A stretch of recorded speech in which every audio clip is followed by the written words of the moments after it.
ఏ బాటైనా పర్వాలేదంట, సమయంతో సాగటమే మన సింపుల్ సిద్ధాంతం.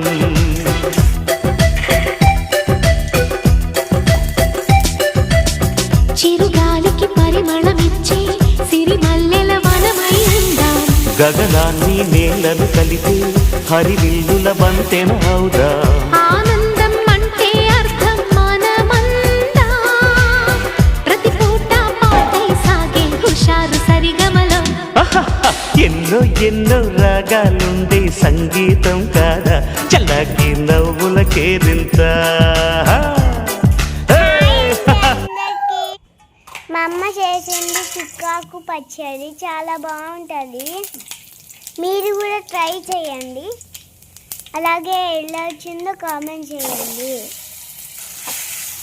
లైక్ అండ్ షేర్ చేయండి, సబ్స్క్రైబ్ చేయండి. Thank you.